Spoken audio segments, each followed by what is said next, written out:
Hello guys, in today's video I'm going to show you how you can check your deleted messages and download them. So the first way is to go ahead to your menu bar on the Messenger and go ahead to Archive. And here you will see your deleted messages. All you have to do to recover it is go ahead and swipe to the left and click on Archive, and then you will go ahead and see it on the chats again.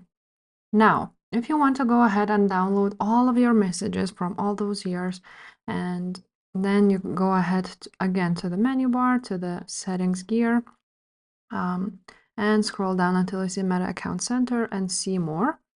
And from here, click on your information and permissions and download your information. From here, you will be able to go ahead and download or transfer information and choose specific type. Specific type would be like messages. Click Next, download to device, choose date range, all time, and create files.